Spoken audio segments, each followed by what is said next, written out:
ठाकुर जी को जब अनुग्रह करना होता है किसी के ऊपर, तो 3 स्थिति प्रदान करते हैं।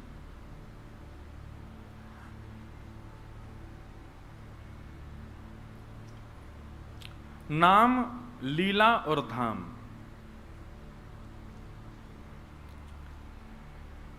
सबसे पहले व्यक्ति को धाम प्रदान करते हैं ठाकुर जी। जब किसी को कृपा करनी होती है किसी के ऊपर, तो उसको या तो जगन्नाथपुरी प्राप्त हो जाएगा या वृंदावन प्राप्त हो जाएगा। अच्छा, वृंदावन प्राप्त होना, जगन्नाथपुरी प्राप्त होना, इसका भी एक अर्थ है। वृंदावन जाकर के तन भले ही कहीं भी चला जाए, पर मन में सदा वृंदावन रहे तो समझो वृंदावन प्राप्त हुआ। जगन्नाथपुरी जाने के बाद तन भले ही कहीं भी चला जाए, पर मन में सदा जगन्नाथपुरी रहे, श्री जगन्नाथ जी विराजमान हैं, तो इसका तात्पर्य हुआ जगन्नाथपुरी प्राप्त हुआ। मतलब तन कहीं भी चला जाए पर मन में सदा वही धाम विचरण करता रहे, वहीं की स्मृति बनी रहे, तो इसका मतलब धाम प्राप्त हुआ। आप राउल केला में रहते हैं, पर वृंदावन जाने के बाद राउल केला में तो हैं, यहाँ की गर्मी सर्दी पड़ती है, यहाँ पे गर्मी सर्दी जो भी है मौसम है, पर आपका स्थिति ऐसी है कि 24 घंटा मानसिक भाव से आप वृंदावन में ही हो, तो समझो कि अब धाम प्राप्त हुआ। तो ठाकुर जी को जब अनुग्रह करना होता है तो सबसे पहले धाम प्रदान करते हैं। जब व्यक्ति धाम प्राप्त कर लेता है तो धाम प्राप्त करने के बाद फिर भगवान उसको परखते हैं, और परखते परखते देखते हैं कि धाम निष्ठा से स्वीकार किया है, धाम को हृदय में विराजमान करके नित्य धाम के प्रति भाव रखता है, धाम से प्रेम करता है, तब ठाकुर जी उसको लीला प्रदान करते हैं। लीला 2 प्रकार से प्राप्त होती है, बहुत ध्यान से सुनना। प्रथम लीला जो आप कथा में सुन रहे हो, यहां हमने कोई लीला सुनाई और उस लीला का आपको दर्शन होने लगा। ठाकुर जी की बाल लीला सुनाई, ठाकुर जी की रास लीला सुनाई, ठाकुर जी की माखन चोरी लीला सुनाई। अब वो लीला आप सुन तो मुझसे रहे, पर नेत्र बंद हो गए या नेत्र खुले भी हैं तो भी वो छवि दिखने लग जाए, तो प्रथम लीला का दर्शन तो ऐसे होता है। दूसरी लीला का दर्शन होता है कि आपने किसी से सुना नहीं, पर अनायास ही आपके ध्यान में एक लीला प्रकट हो गई। वो कहीं आपने सुनी नहीं है, कहीं पढ़ी नहीं है, अनायास ही एक अलग सी लीला आपको दिखने लगी, आपके चिंतन में आने लगी, तो समझो लीला प्राप्त हुई। जैसे हम 3 घंटे के लिए कथा करने आते हैं, अपने ठाकुर जी को एकांत कमरा में छोड़ के आते हैं, तो मन में लीला क्या चलती है कि ठाकुर जी अकेले नहीं हैं। जैसे ही हम कमरा से बाहर आ जाते हैं तो ठाकुर जी के सब ग्वाल बाल आ जाते होंगे, ठाकुर जी के सब बढ़िया सखा मंडली वहां एकत्रित हो जाती होगी। जिनके घर पे हम रुके हैं उनका ऊपर वाला जो फ्लोर है उसमें सब खोल खोल के देख रहे होंगे ठाकुर जी क्या क्या रखा है, यहाँ पे इसने फ्रिज में क्या रखा है। मधुमंगल श्रीदामा ऊधम मचा रहे होंगे, लटक रहे होंगे, कभी पंखा से लटक जाए, कभी एसी चला देते होंगे, अरे लाला जाड़ो लग आयो कंबल दे तो ऐसे अब ये लीला का चिंतन आया। इसका मतलब क्या है, लीला प्राप्त हो गई। कल क्या हुआ कि जहां हमारे ठाकुर जी विराज रहे हैं वहां हमारे एक पंडित जी ने सिंहासन पर गैया बैठा दी ठाकुर जी के अगल बगल, और गैया मोर सब रहते हैं ठाकुर जी के संग खिलौने। तो उन्होंने क्या किया, जहां श्री लाल जी बैठे वहीं सिंहासन पर ही ठाकुर जी के दोनों तरफ गैया बैठा दी। तो हमने इनसे कहा, मैंने सुनो गैया नीचे धर दे यार, ऊपर ही गोबर कर देगी लाला के सिंहासन पे तो संग में एक आए हैं हमारे भैया, वो मुझे देख करके वाह भाई ये क्या बात, वो कैसे गोबर कर देगी। मैंने कहा यही तो लीला है, यही तो भाव है। जगन्नाथपुरी गए थे तो भुवनेश्वर के एक वैष्णव ने पूरा प्रसादी बना करके ठाकुर जी की भिजवा दी। ठाकुर जी का भोग लग गया, एक समय का आनंद हो गया।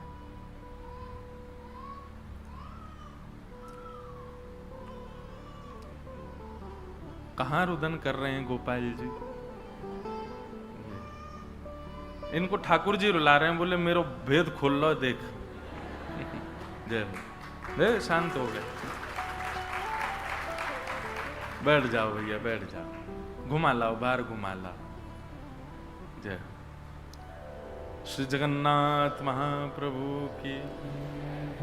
तो वैष्णव ने एक भुवनेश्वर के ने प्रसाद बना करके दिया, ठाकुर जी का भोग लग गया। ठाकुर जी का भोग लगने के बाद अब शाम का समय आया, तो शाम को वहां के जगन्नाथपुरी के 2-4 बालक कोई रसगुल्ला लाए, कोई पेड़ा लाए, कुछ सामग्री नई बिल्कुल तैयार करके लाए। मन में भाव आया कि कभी कभी ठाकुर जी का भोग, वैसे तो रसोई साथ में चलती है, लेकिन कई बार ऐसे एक दिन के अवकाश पर कहीं जाते हैं तो व्यवस्था वैष्णवों से कहते हैं अपने अपने घर व्यवस्था करो, ठाकुर जी पाएंगे। हमारी तो एक और बात बताएं, एक बार हम ट्रेन से कहीं जा रहे थे, छत्तीसगढ़ से और कहीं बिहार जा रहा था, तो बीच में पड़ा राउल केला। तो राउल केला के वैष्णव इतना 56 भोग बना के लाए, फिर लाल जी को ट्रेन में 56 भोग पवाया हमने खूब प्रेम से। तो ऐसे जहां जहां परिचित स्टेशन आते हैं, कभी ट्रेन से जाते हैं तो वहां के लोगों को बोल देते हैं तैयारी रखना, ठाकुर जी आ रहे हैं, प्रसाद पाएंगे, और वो बढ़िया आनंद से बनाते हैं। पर कई बार ठाकुर जी का भोग नहीं बन पाता, या फिर वैष्णव जो बना के लाए वो तो बेचारे भाव से बनाते हैं। कई परिवार ऐसे होते हैं वो ज्यादा शुद्ध नहीं होते। ऐसी स्थिति में ठाकुर जी क्या करते होंगे, ये प्रश्न मेरे ही चित्त में आया। तो अपने आप लीला प्रकट हो गई। लीला क्या प्रकट हुई कि ठाकुर जी संग इतनी गैया रहती हैं, कोई कथन निकाल के और ठाकुर जी दूध पी लेते होंगे जब भूख लगती होगी। एक नेपाल में मेरी कथा थी, तो नेपाल के एक पंडित जी वो अपने शालिग्राम जी लेके चलते थे छोटी सी एक झोली में, और कुशा होती है ना, वो कुशा से उन्होंने चांदी की गैया के गले में एक रस्सी बांध रखी थी, और वो कुशा ठाकुर जी के नीचे आसन उस कुशा का बना रखा, तो उसी कुशा की रस्सी गैया ने बांध रखी गले में। तो मैंने उनके ठाकुर जी देखे, मैंने कि आपने गैया संग में रखी है, पर गैया बांध क्यों रखी है? ठाकुर जी थे। बोले हम तो फक्कड़ आदमी, हमारा कहीं भोग लगे नहीं लगे, कुछ हो नहीं हो, इसलिए हमने एक ठाकुर जी गैया खरीद के दे दी है, जब आपको मन करे इसी का दूध पी लिया करो नीचे मुख लगा करके। और बोले गैया कहीं भाग नहीं जाए तो या हमारे हमने बांध रखी है। और बोले हमारे यहाँ एक बात और है। मैंने कि क्या? बोले ठाकुर जी का भोग तो हम नहीं लगा पाते, पर कहीं कहीं घास मिल जाती है तो गैया को जरूर खवा देते हैं, भीतर घास रख देते हैं, गैया के दूध बनता रहेगा, लाल जी पीते रहेंगे। तो ये भाव की बात है, ये लीला की बात है। ठाकुर जी जिस पर अनुग्रह करते हैं ना, वो अपने आप लीलाओं का चिंतन कर लेता है, उसको अपने आप ठाकुर जी के प्रति ये भाव दिख जाते हैं, ऐसी ऐसी लीला हुई होगी, ऐसा ऐसा कुछ हुआ होगा। तो ठाकुर जी जिस पर अनुग्रह करते हैं, सबसे पहले उसको अपना धाम प्रदान करते हैं। ठाकुर जी किसी पर अनुग्रह करते हैं तो धाम जब पुष्ट हो जाता है चित्त में, तब ठाकुर जी लीला प्रदान करते हैं। जिसके चित्त में कभी लीला ही प्रकट नहीं होती, अभी और भजन करे वो, ठाकुर जी को माला पहनाई जावे, ठाकुर जी को कुछ भी अर्पण कराया जाए, ठाकुर जी के वस्त्र कैसे क्या, कहीं ना कहीं कुछ ना कुछ लीला का अनुभव आपको नित्य होना चाहिए। आज ऐसी लीला लग रही है ठाकुर जी की। जैसे हमारे श्रीनाथ जी रात में 2 माल पहन करके सोते हैं गले में, केवल 2 माला, वो भी मोती की पतली माला। पूरा श्रृंगार उतार देते हैं, हल्का श्रृंगार करके सोते हैं। तो 2 माल का भाव क्या है? तो 2 माल के प्रति लीला प्रकट होती है। यदि कुंज में दर्शन कर रहे हो तो कुंज, निकुंज, निवृत्त निकुंज, 3 कुंज होती हैं। कुंज में ग्वाल बाल, नंद बाबा, यशोदा मैया, सब ब्रजवासी सब हैं ठाकुर जी के साथ। पर जैसे निकुंज में चले जाते हैं तो निकुंज में केवल सखियां, किशोरी जी और ठाकुर जी। निवृत्त निकुंज में केवल ठाकुर जी और किशोरी जी और कोई नहीं। तो जब ठाकुर जी के गले में 2 माल दिखती हैं रात में, तो कुंज का यदि दर्शन करो तो कुंज में ऐसा भाव आता है कि ठाकुर जी यशोदा मैया के पास सो रहे हैं और यशोदा, एक हाथ यशोदा मैया को, दूसरा हाथ नंद बाबा को, गले में 2 माल। लाला बीच में सो रहे हैं, दोनों तरफ मैया बाबा सो रहे हैं, लाला को ऐसे अंक में भर के सो रहे हैं। निकुंज की लीला में जाते हैं तो वही 2 माल जो है वो किशोरी जी के हस्त हैं। मानो किशोरी जी ठाकुर जी के अंग पर अपने दोनों हस्त कमल धारण करके शयन मुद्रा में जा रही हैं। हमारे नाथ द्वार के भाव में तो पाग, श्रृंगार, नूपुर, हर स्थिति में कोई ना कोई सखा प्रदत्त होता है। तो लीला, महाप्रभु जगन्नाथ जी की लीलाएं भी देखो। दुनिया के सारे ठाकुर दिन में श्रृंगार करते हैं, पर जगन्नाथ महाप्रभु रात्रि में पुष्प श्रृंगार करते हैं, सोते समय फूलों की श्रृंगार करते हैं। वृंदावन के या पूरे भारतवर्ष के जितने भी कृष्ण मंदिर हैं, सब जगह पुष्प सुबेरे धारण होता है। महाप्रभु जी का भी सुबह धारण होता है, परंतु विशेष प्रकार के पुष्पों का श्रृंगार ठाकुर महाप्रभु जगन्नाथ जी का रात्रि में होता है। उसके पीछे लीला क्या है? बोले लीला ये है कि जैसे ही कपाट बंद होते हैं, श्री जगन्नाथ महाप्रभु उस दिन वृंदावन चले जाते हैं। तो वृंदावन ठाकुर जी रास करने जा रहे हैं, तो रास में जाएं तो सज धज के जाएं, इसलिए श्रृंगार होता है ठाकुर जी का। लीला। तो ठाकुर जी जिस पर अनुग्रह करते हैं उसको धाम प्रदान करते हैं, और जब धाम पुष्ट हो जाता है तब ठाकुर जी उसको लीला प्रदान करते हैं। और जब लीला पुष्ट होने लग जाती है तब ठाकुर जी नाम प्रदान करते हैं। नाम जप ही उसका सर्वधन बन जाता है। सबकी रुचि नहीं बन पाती नाम जप में, बहुत कम लोगों की रुचि होती है नाम जप में। और नाम जप कोई करना प्रारंभ भी कर दे तो उसका मन लगेगा उसमें, यह भी गारंटी नहीं है। नाम में मन लगना यह भी ठाकुर जी का अनुग्रह होता है, तभी हो पाता है। नहीं तो नाम व्यक्ति केवल फेर लेता है माला, पूरी करने पर लगा रहता, कब पूरी हो मैं नेत्र से लगाऊं जाऊं, तब तक समझो आप नाम कर ही नहीं रहे हो। रात भर नींद ना आवे कि कल सुबह हो के स्नान करे और मैं नाम जपने बैठूं, तब समझो कि अब नाम की कृपा हो रही है। नाम जब पूर्ण होने पर, माला पूर्ण होने पर मन में ऐसा हो, ओहो अब नाम पूरा हो गया, अब मुझे उठना पड़ेगा, तब समझो नाम की कृपा हुई है। नाम जप करते करते करते सुमेरु आ जाए, और सुमेरु आते ही मन हो कि एक माला और कर लें, तब समझो ना। ये नामापराध में बताया गया है कि एक नाम अपराध कहलाया जाता है। 10 नामापराध बताए गए हैं, उनमें एक अपराध बताया गया कि जितना आज नाम जप किया कल भी उतना ही किया तो ये नामापराध है। आज जितना किया कल उससे दुगना होना चाहिए। और दुगना कोई ऐसा नहीं कि महाराज जी ने कहा है इसलिए दुगना करना, आप मन से भाव से उसको पूर्ण करो।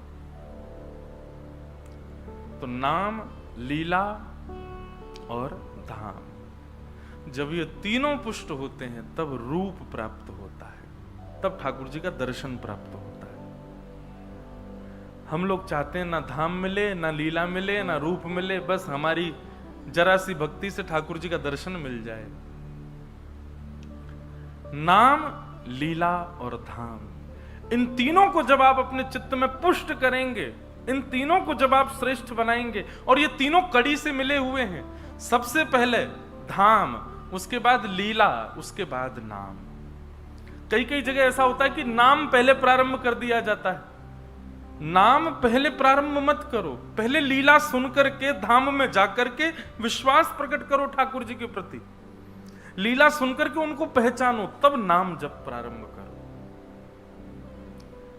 नाम तो अंतिम अवधि है, और जब तीनों पुष्ट हो जाएंगे तब क्या प्राप्त होगा? रूप, ठाकुर जी का दर्शन। अच्छा एक बात कहें,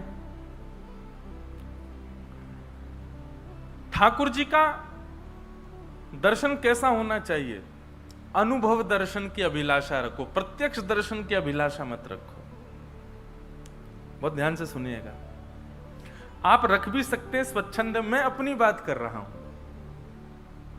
मुझे ज्यादा ठाकुर जी से ये अभिलाषा नहीं रहती कि आप प्रत्यक्ष दिखो, मुझे बस ये रहता आप बस अनुभव करा दो, बस मुझे ये पता चल जाए कि हाँ अभी इस वक्त यहां लाल जी बैठे थे, अभी अभी ऐसी लीला करके गए हैं, अभी अभी ऐसा कुछ हुआ होगा, ये अनुभूति मुझे उसमें ज्यादा सुख मिलता है कि हाँ लाल जी ऐसा करके, कहीं प्रत्यक्ष दिख गए तो कहीं अभिमान ना हो जाए, कहीं मान ना हो जाए अपने ऊपर। अनुभव दर्शन, नाम, लीला, धाम, रूप, ये चार है। तो सबसे पहले धाम, फिर लीला, फिर नाम और अंत में रूप। ये ठाकुर जी के अनुग्रह से प्राप्त होता है। तो हमने ना जाने कितने पुण्य किए होंगे ठाकुर जी पूर्व में, उसी पुण्य का प्रताप है कि हमको कथा प्राप्त हो रही है और कथा के प्रति हमारी रुचि बढ़ रही है, लीला के प्रति हमारी रुचि बढ़ रही है। ठाकुर जी का बहुत बड़ा अनुग्रह है हमारे ऊपर। आइए, कल हमने महात्म्य सुना, आज प्रथम स्कंद से चर्चा प्रारंभ करते हैं और भगवत चर्चा में प्रवेश करते हैं। जन्माद्यस्य यतोऽन्वयादितरतः चार्थे स्वविज्ञस्वराट् तेने ब्रह्महृदाय आदिकवये मुह्यन्ति यत्सूरयः तेजो वारिमृदां यथा विनिमयो यत्र त्रिशर्गो मृषा धाम्ना स्वेन सदा निरस्तकुहकं सत्यं परं धीमहि। श्रीमद् भागवत जी का प्रथम श्लोक। जन्माद्यस्य यतोऽन्वयादितरतः। श्रीमद् भागवत जी का प्रथम श्लोक प्रारंभ होता है, जो जन्म और मृत्यु के बंधन से सर्वथा परे है। देखो भगवान कौन है? कर्तुम अकर्तुम अन्यथा कर्तुम समर्थ ईश्वर है। बहुत ध्यान से सुनिएगा, वो ईश्वर हैं, उनको जन्म लेना आवश्यक नहीं है, पर वो फिर भी जन्म लेते हैं। और जन्म कोई ऐसा नहीं लेते कि ठाकुर जी ज्योति रूप में प्रकट हो गए, 9 महीना मातृगर्भ में रहते हैं और फिर प्रकट होते हैं। लोग बाग कहते हैं कि वो जब अजन्मा हैं तो उनको जन्म लेने की क्या आवश्यकता। सबसे ऊंची प्रेम सगाया, प्रेम के वश अर्जुन रथ हाँक्यो, भूल गए ठकुराई, सबसे ऊंची प्रेम सगाया। प्रेम,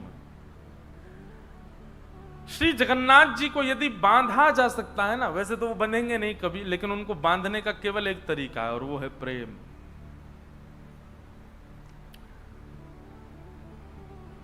वो अजन्मा है, उनको जन्म लेने की कोई आवश्यकता नहीं, परंतु फिर भी वो जन्म क्यों लेते हैं? क्योंकि प्रेम। चाहे वो कौशल्या मैया का हो, चाहे वो यशोदा मैया का हो, चाहे देवकी मैया का हो, चाहे देवहूति माता का हो, चाहे अनसुईया माता का हो, ये सब माताओं के प्रेम के वश ठाकुर जी उनके गर्भ में 9 महीने रह करके जन्म लेते हैं।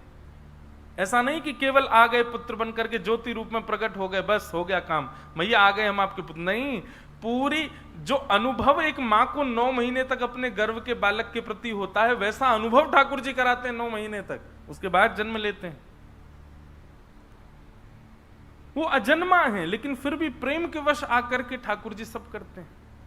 मैं कथाओं में कहा करता हूं कि भगवान इतने नियमों में क्यों रहते हैं? ठाकुर जी जितने नियम में रहते हैं उतना नियम में कोई नहीं रहता।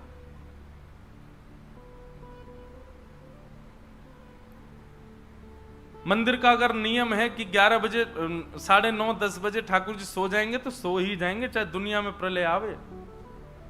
ठाकुर जी का 8 बजे बाल भोग होगा तो होगा, ठाकुर जी का 12 बजे राजभोग होगा तो होगा। समय से खाना, समय से पीना, समय से सोना।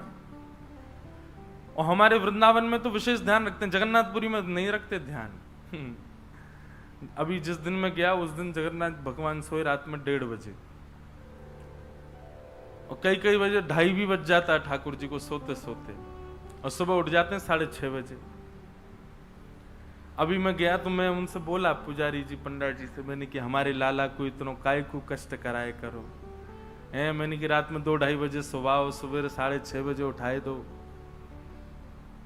बोले महाप्रभु जी सोते थोड़े ही, वो तो वृंदावन जाते। मैंने फिर तो आपको और लंबे समय तक बंद रखना चाहिए मंदिर, वृंदावन से बेचारे भागते होंगे। बोले अरे मंदिर खोल दियो सबरेन ने, 6:30 बज के भागो यहाँ से। मैं फिर तो और लंबा समय ठाकुर जी को विराजमान करो। बोले वृंदावन में तो सखियों और श्री राधा रानी के संग रास करने गए, यहाँ पे भी तो लाखों वैष्णव आते हैं, उनके संग भी तो रास विहार करना है। तो पुरी में तो नियम, क्योंकि परब्रह्म के वहां नियम बहुत हैं, ठाकुर जी को ये कराना उसके बाद ही सोएंगे, इतने नियम होते हैं कि उसी में ही विलंब हो जाता है ठाकुर जी को। पर कभी कभी चित्त में ऐसा भाव आता है कि परब्रह्म इतने नियम में क्यों बंधा है, भगवान इतने नियमों में क्यों रहते हैं।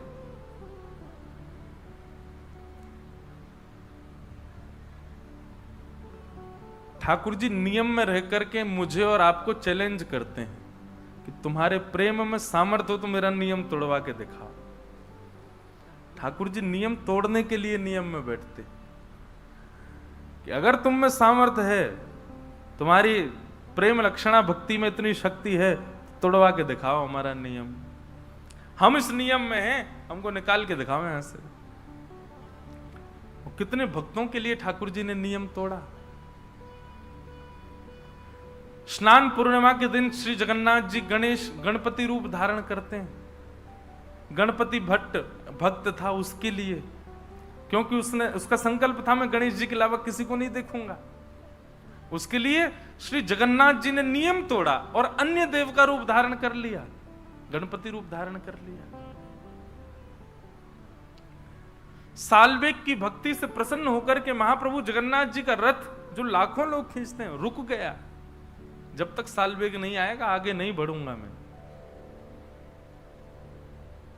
बलराम दास जी जैसे भक्त के लिए ठाकुर जी ने अपने रथ को रोक दिया और रथ के आगे लाखों लोग खड़े थे।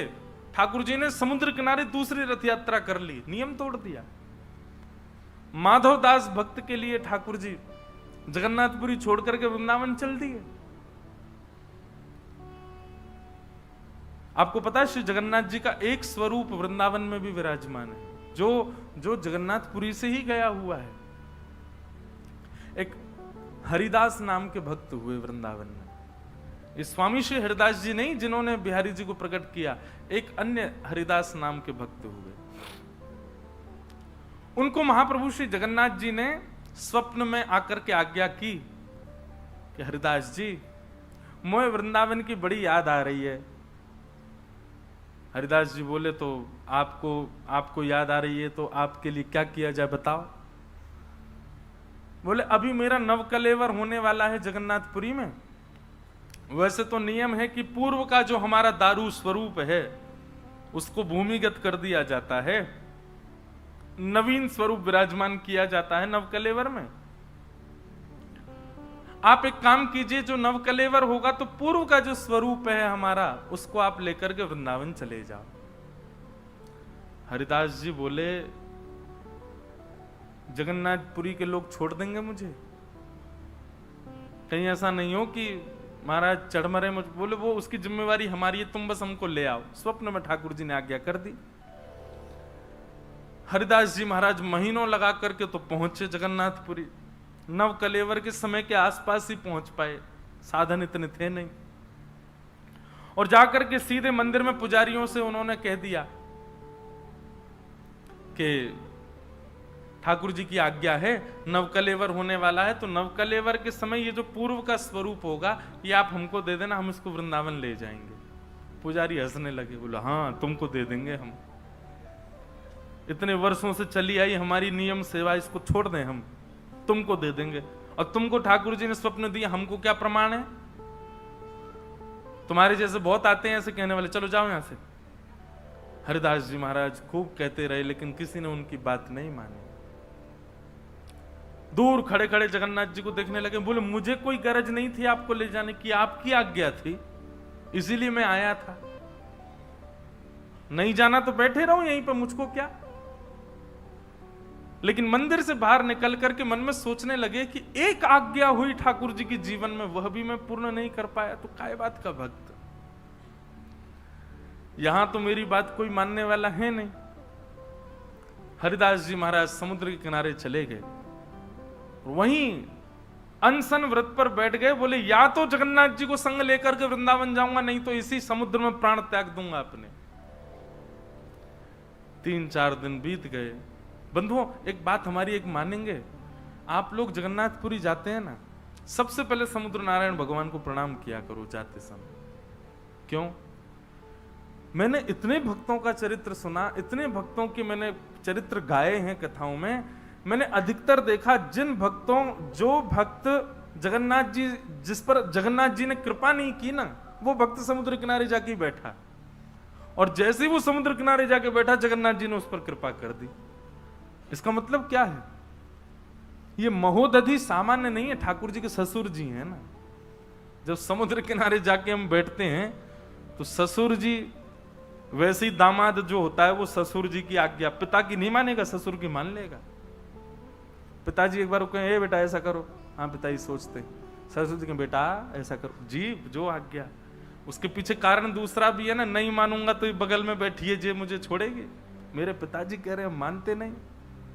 और जगन्नाथ जी की तो बड़ी रोचक रोचक कथाएं हैं। जगन्नाथ महाप्रभु अपनी ध्वजा पर चंद्रमा और सूर्य दोनों को धारण रखते हैं।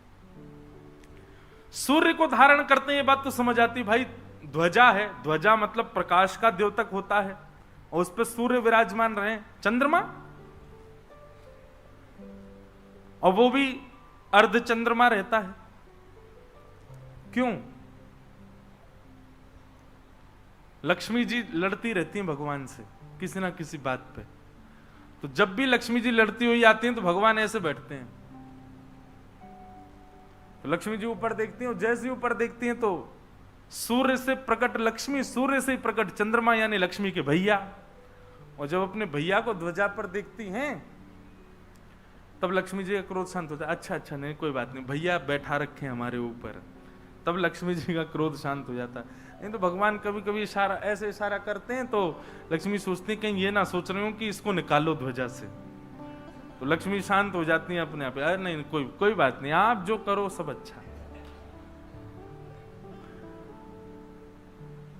तो गृहिणी का जो सम्मान है वो ठाकुर जी भी करते हैं, और गृहिणी के कारण गृहिणी के पिता का भी सम्मान करते हैं। तो मुझे ऐसा लगता है, मैंने अधिकतर भक्तों के विषय में देखा, जगन्नाथपुरी जाने वाले भक्तों ने जब तक समुद्र का आश्रय नहीं लिया, प्रभु ने कृपा नहीं की उसके ऊपर। इसलिए सबसे पहले समुद्र नारायण को प्रणाम करो, वहां की रज जो है उसको वंदन करो, उसके बाद महाप्रभु जी के पास जाओ, देखना और भक्तों से विशेष आपको दर्शन होगा। ससुर जी से पहले मिलके आए हैं, ससुर जी की अप्रोच से आए हैं। तो श्री हरिदास जी जाकर के समुद्र किनारे रुदन करने लगे, अन्न जल का त्याग करके अनशन पर बैठ गए। तभी महाप्रभु जगन्नाथ जी ने राजा को स्वप्न दिया और कहा, मेरे परम वैष्णव श्री हरिदास जी आए हैं और मेरी उनको आज्ञा हुई है, आप मेरे सारे रूपों को नव कलेवर के समय भूमिगत कर दिया करें, परंतु अब का जो स्वरूप है इसको वृंदावन भेजो। मुझे एक रूप में वृंदावन रहना है और हरिदास जी के साथ भेजो।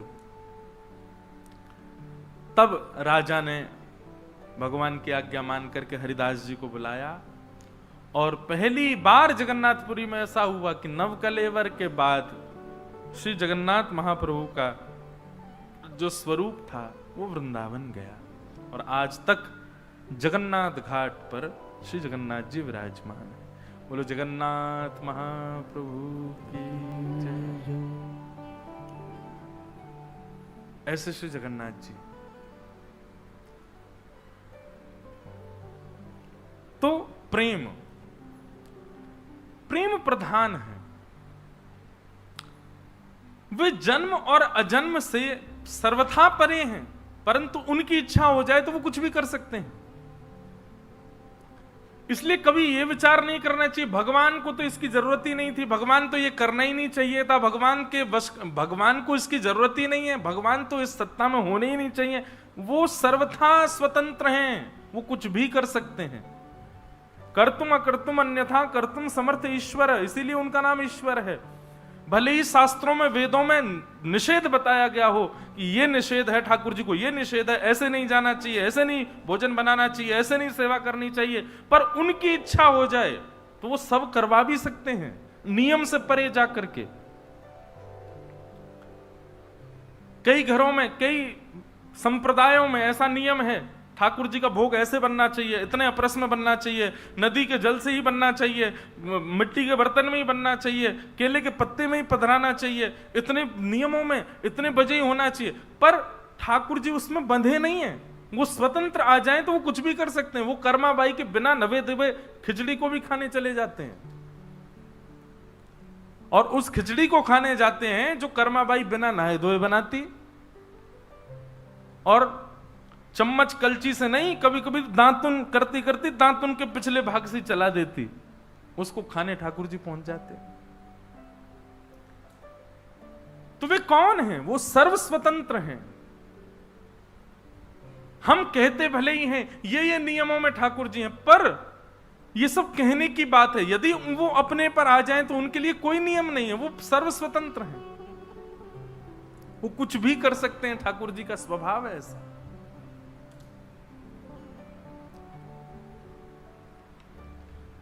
जन्माद्यस्य यतोऽन्वयादितरतः, वाल्मीकि रामायण की एक कथा आती है कि जब विभीषण शरण में आया राम जी की में, तो विभीषण को शरण में लेने से पहले भगवान ने एक मीटिंग बुलाई, विभीषण को बाहर बैठाया और सब बड़े बड़े बानरों को बैठा करके भगवान ने मीटिंग की, और सब बानरों से बोले विभीषण आया, रावण का भाई है, क्या करना चाहिए बताओ, इसको शरण में लें कि ना लें। सब बानरों ने अपना अपना मत रखा। ठाकुर जी की लीला देखो, सब बानरों से पूछा क्या करना चाहिए, तो सब अपना अपना मत रखने लगे। जामवंत जी ने अपना मत रखा, अंगद ने अपना मत रखा, हनुमान जी तो मौन ही रहते थे, जैसी आपकी इच्छा, अपना कोई मत देते ही नहीं, सुझाव ही नहीं देते ठाकुर जी को। ठाकुर जी जो करेंगे वो सब ठीक है, अपना सुझाव नहीं दो। सब ने अपना अपना मत रखा। अंत में ठाकुर जी ने सुग्रीव की ओर देखा, सुग्रीव बानरों के राजा हैं। बोले देखिए अब आप सबके मत से तो निर्णय नहीं निकल पाएगा, एक काम करते हैं, जो सुग्रीव कहेगा हम वही करेंगे। सुग्रीव जी बताओ, तो सुग्रीव को मान हो गया, ठाकुर जी मेरी इच्छा से करेंगे। सुग्रीव जी थोड़ा इतरा गए, इतरा के बोलते ना जिसको ज्यादा ज्यादा प्रायोरिटी दे दो। तो सुग्रीव जी महाराज बोले भगवान मेरा तो ऐसा मानना है कि रक्त तो एक ही है रावण और विभीषण का, कहीं ना कहीं स्वभाव भी एक जैसा ही होगा, बुद्धि भी एक जैसी होगी, मन भी एक जैसा होगा। आज आपकी शरण में आया, कल को यही राक्षसत्व दिखाने लगा, तो मेरे मत से तो आप विभीषण को अस्वीकार कर दीजिए। राम जी ने विभीषण की बात सुनी और सब जगह हो गया कि अब सुग्रीव ने कह दिया है तो भगवान स्वीकार करेंगे ही नहीं। राम जी बोले ठीक है, सभा को निरस्त किया जाए, अब निर्णय लेते हैं हम। और भगवान निकल करके बाहर गए। सुग्रीव बोला मेरी बात रखी जाएगी। भगवान जैसे ही बाहर निकले, बाहर जाकर के सुग्रीव को उठाया, विभीषण को उठाया, हृदय से लगा लिया, उसका तिलक करके अपनी मंडली में रख लिया। सुग्रीव बोला ये क्या बात है, मैंने मना कर दिया, मैंने पूर्ण रूपेण असमर्थता व्यक्त की, और इन्होंने सबके सामने कहा कि जो सुग्रीव कहेगा वो होगा, और जब मैंने मना कर दिया तो फिर जाकर के उसको गले क्यों लगाया? और जब गले लगाना ही था, इनके मन में था ही पहले से, तो मुझसे पूछा क्यों? सुग्रीव के मन में आ गया कि कल प्रातःकाल होते ही मैं तो यहां से चला जाऊंगा, अब आगे की यात्रा में मैं नहीं रहूंगा, अपना अपमान करवाने थोड़ी रह रहा हूं मैं इनके पास में, ये अपने आप ढूंढ लें सीता जी को, मैं तो चला जाऊंगा।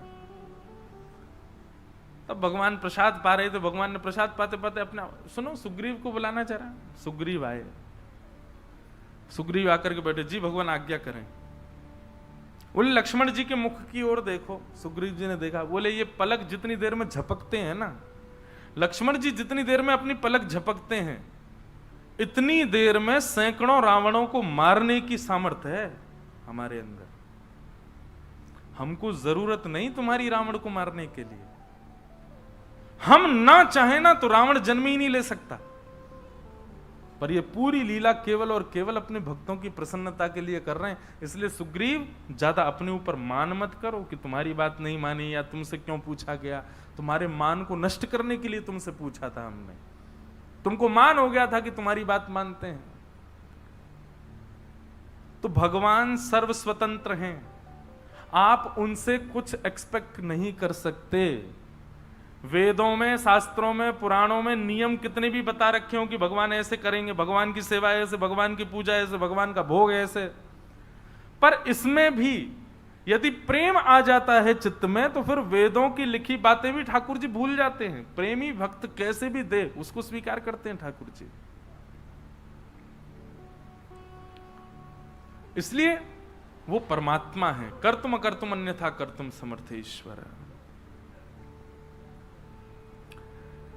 जन्माद्यस्य यतोऽन्वयादितरतश्चार्थे स्वविज्ञस्वराट् तेने ब्रह्म हृदय आदि कवये मुह्यन्ति यत्सूरयः तेजो वारि मृदां यथा विनिमयो यत्र तृषगो मृषा धाम्ना स्वेन सदा निरस्तकुहकं सत्यं परम धीमहि। श्रीमद् भागवत के प्रथम श्लोक में भगवान की स्वतंत्रता ही बताई गई। वो परम स्वतंत्र है। कई लोग हमसे प्रश्न कर लेते, भगवान को रास करने की क्या जरूरत थी? वो भगवान होकर के चोरी कैसे कर सकते हैं?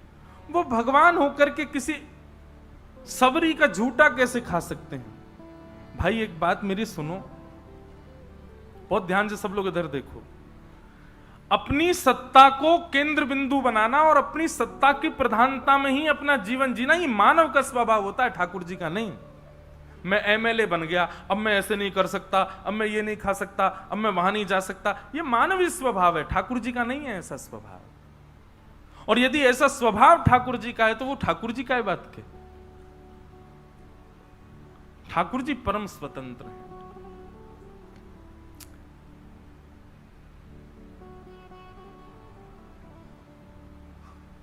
ऐसे ठाकुर जी के परम रूप को हम बारंबार प्रणाम करते हैं। सत्यम परम धीमहि, परम सत्य ठाकुर जी को हम वंदन करते हैं।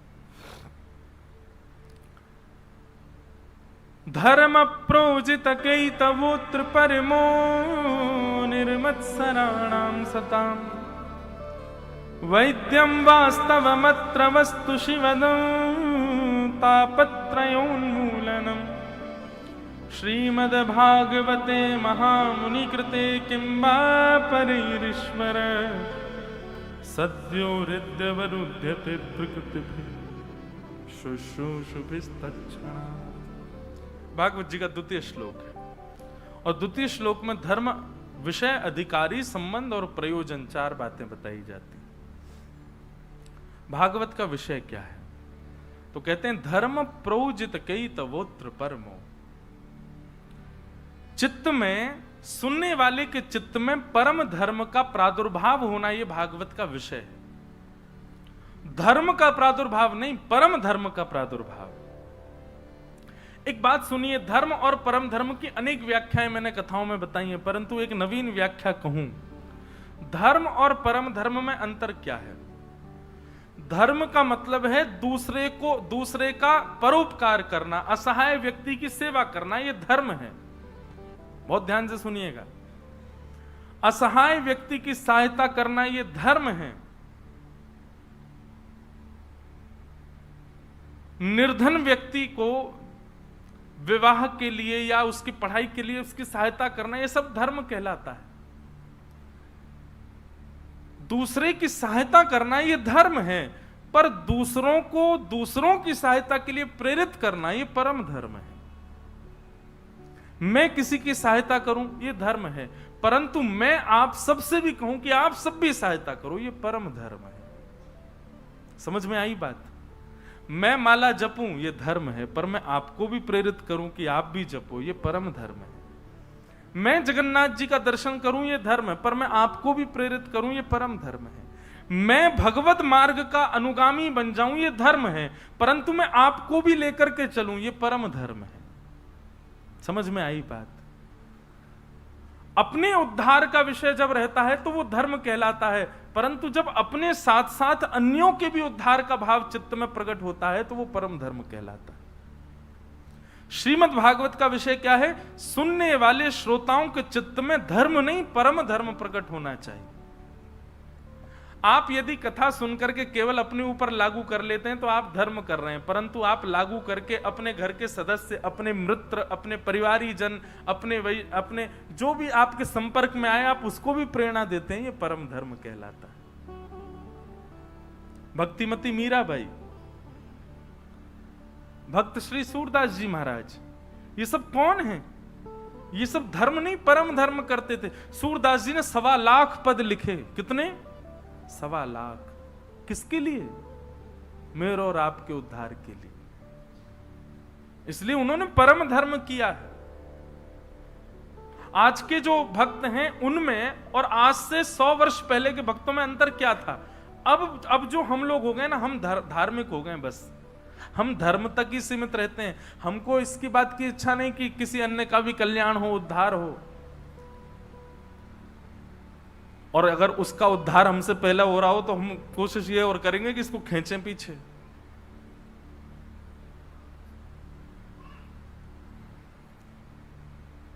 एक बार अपनी एक घटना बताऊं। हम तिरुपति बालाजी गए।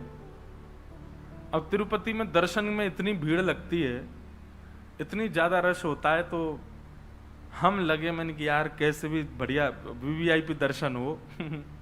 अब वीवीआईपी दर्शन का मैं ही वैसे विरोध करता हूं कि भाई जो सामान्य दर्शन करते हैं तो ऐसा समझो कि ठाकुर जी उनको देखते हैं, और जो वीवीआईपी दर्शन करते हैं समझो कि वो ठाकुर जी को देखते हैं, ठाकुर जी उनको नहीं देखते। परंतु हमारी स्थिति कई बार ऐसी पड़ जाती है, जैसे कल ही हुआ, परसों कहीं कथा करके कल जगन्नाथपुरी दर्शन करके यहाँ, अब इतना ही समय है बीच में, दर्शन भी करना है, तो फिर यही रहता है कि कैसे भी हो, ठीक है भले ठाकुर जी ना देखें, हम तो देख लें उनको। तो श्री तिरुपति बालाजी दर्शन के लिए वीवीआईपी टिकट मिले कहीं से, एक जगह बड़ी महंगी टिकट मिल गई। अब हमको लगे, हम थे, हमारे साथ 4-5 लोग थे। वीवीआईपी टिकट आते ही अब लंबी लाइन में जो खड़े थे उनके सामने हम ऐसे अदब से जामे हमको वीवीआईपी दर्शन होगा, सबसे आगे जाएंगे। जब वीवीआईपी वाली लाइन में पहुंचे तो हमारे आगे 2000 लोग और थे, उनके भी वीवीआईपी दर्शन थे। अब हम क्या करें पता है? हम उसको अपना वो अलग सा पर्चा था नीला सा, हम उसको दिखाएं, मैंने कि ये वाले दर्शन है हमारे आगे। बोले जितने दिख रहे हैं सब वही हैं ये। उनको इतने सारे, तो वहां जाकर के फिर मन जो था वो, ये धर्म है, ये परम धर्म नहीं है।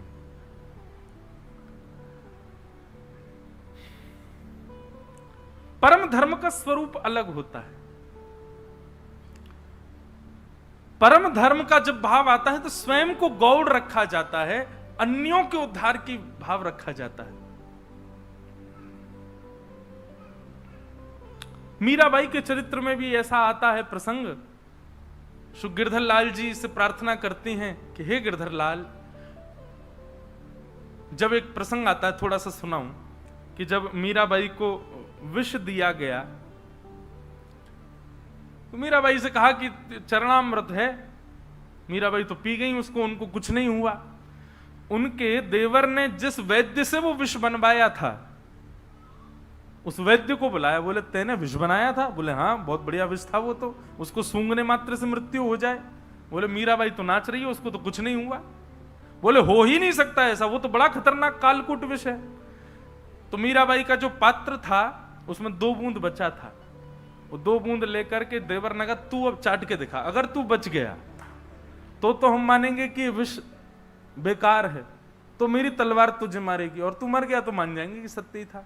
तो वैद्य ने सोचा दोनों प्रकार से मृत्यु ही है, चाट के मर जाऊं तो भी मरना ही है, और मैं नहीं मरा तो आप मार दोगे मुझे।